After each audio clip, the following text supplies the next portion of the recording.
Hello, this is Brett Cutler, designer of Nous, and I'm going to talk about the game's mechanics and theme. Nous is an action game about identity. Nous, the game program, talks directly to the player, guiding them through levels while changing its mind about what its purpose is. Nous isn't sure if it's supposed to be a psychological evaluator, a boot camp instructor, or even just malware.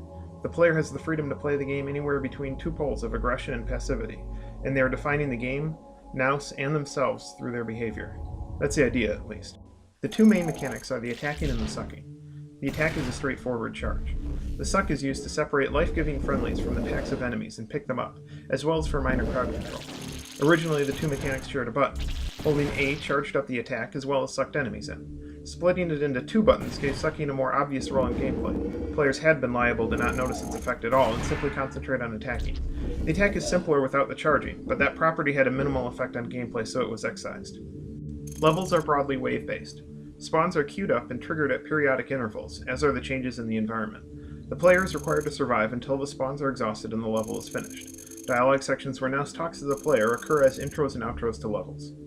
Enemies in their basic form are goo. We've always used goo through Nous' development because of how great the simple metaball hack looks as they split and reform. However, as a multitude, they make concepts of getting hit and killing fuzzier than if the enemies were large and distinct. How does a player effectively dodge a semi-random amorphous blob? For this reason, health was initially implemented under a regenerative model common to modern shooters. If damage was fuzzy, I could treat health management that way as well.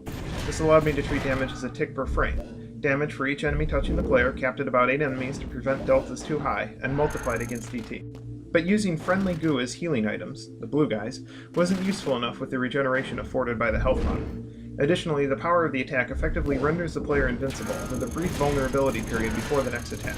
Without ranged enemies, the player only took damage if they attacked a too large group of enemies and ended up stranded in their midst.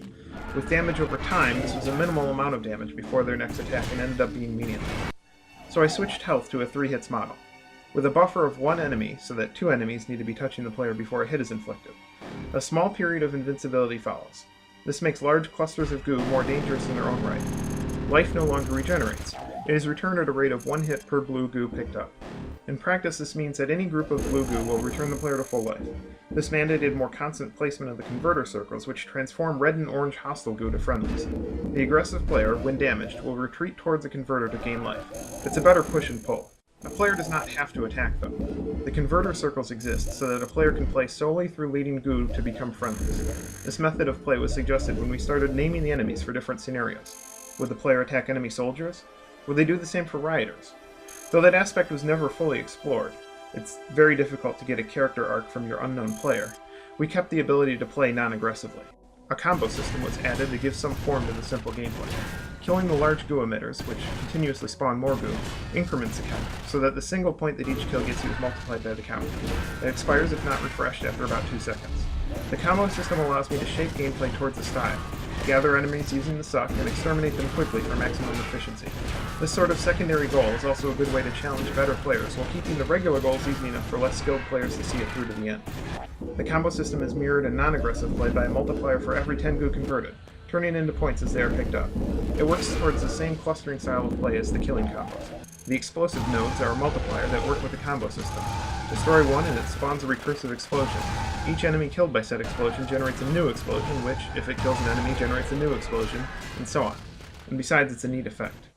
The boss level is based on the way the combo system can be changed. Kill a large enemy and time slows while the player can immediately attack again. Obstacles grow in density and push the player away as the boss moves faster and faster. It fits, but has proved somewhat hard to tweak. Spawns need to be anticipated for the player's need without feeling too cheap. It helps that it's simple enough that it can still be played as the noise and distortion threaten to overwhelm the eyeballs. As the game progresses, Nous becomes increasingly deranged, asking the player for feedback and shifting into more personal roles. It decides it only exists to make the player happy. Then it decides it only exists to counter the player's inputs. It then becomes suicidal, the justification for the explosive boss level. The visual style, which begins so clean and neat, always remains abstract but breaks down over the course of the game. The game explicitly looks like it's glitching. For some reason, I've developed a taste for sensory overload, and the chaos of the final boss level is ratcheted up to near inscrutable levels, to contrast with the calm of the Dano mod. And at the end, it comes clean. Nous is just a deterministic computer program reading the script that I wrote for it. If it has a personality, if it is, it's as a figment crafted in the player's mind. The game ends with a plea for that figment to remain alive in the player's mind. Self-reality is the only reality we each know. This is Nous. Thanks for watching.